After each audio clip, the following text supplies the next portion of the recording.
তো নমস্কার বন্ধুরা, যে আজকের যে ভিডিওটি হচ্ছে খুবই গুরুত্বপূর্ণ ভিডিও। তো আজকের একটি নতুন আপডেট রেশন কার্ড নিয়ে। তো রেশন কার্ড যারা নতুন অ্যাপ্লাই করবেন তাদের জন্য।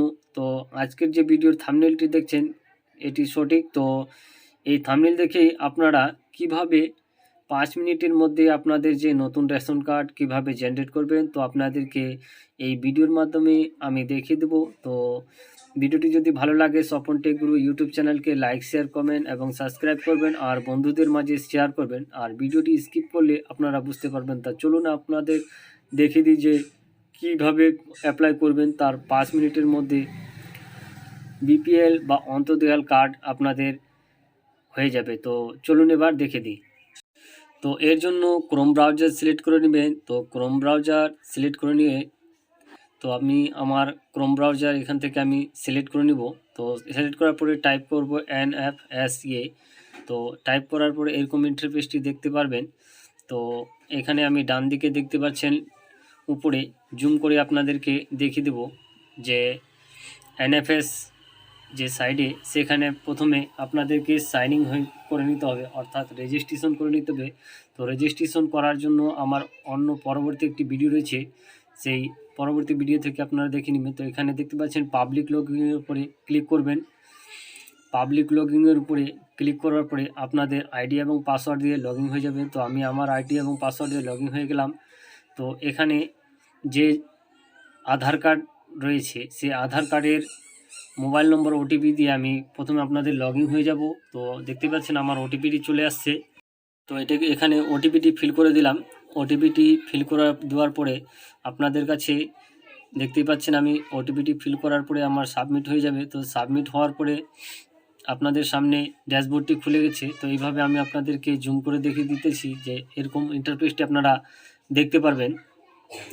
ইন্টারফেসটি দেখার পরে দেখতে পাচ্ছেন এদিকে ডান দিকে নিউ রেজিস্ট্রেশন বলে অপশান রয়েছে। তো এই নিউ রেজিস্ট্রেশনের উপরে আপনারা ক্লিক করে দেবেন। তো আমি নিউ রেজিস্ট্রেশনের উপরে ক্লিক করে আপনাদেরকে দেখিয়ে দেবো। এখানে আমি প্রথমে যে কোনো রকমের অ্যাপ্লাই ছিল কি না তার বিস্তারিত তথ্য দেখে নেব DCR থেকে। তারপরে আপনাদেরকে দেখাই দেবো যে নতুন রেশন কার্ড কীভাবে আপনারা অ্যাপ্লাই করবেন। তো এখানে প্রথমে আমি আপনাদেরকে আপনাদের যে রেজিস্টার মোবাইল নম্বর রয়েছে সেই রেজিস্টার মোবাইল নম্বর দিয়ে আপনারা প্রথমে সাবমিট হয়ে যাবেন। তো আমি সাবমিট হয়ে গেলাম। এখান থেকে আপনাদের যে যার স্টেটটি চুজ করে নেবেন।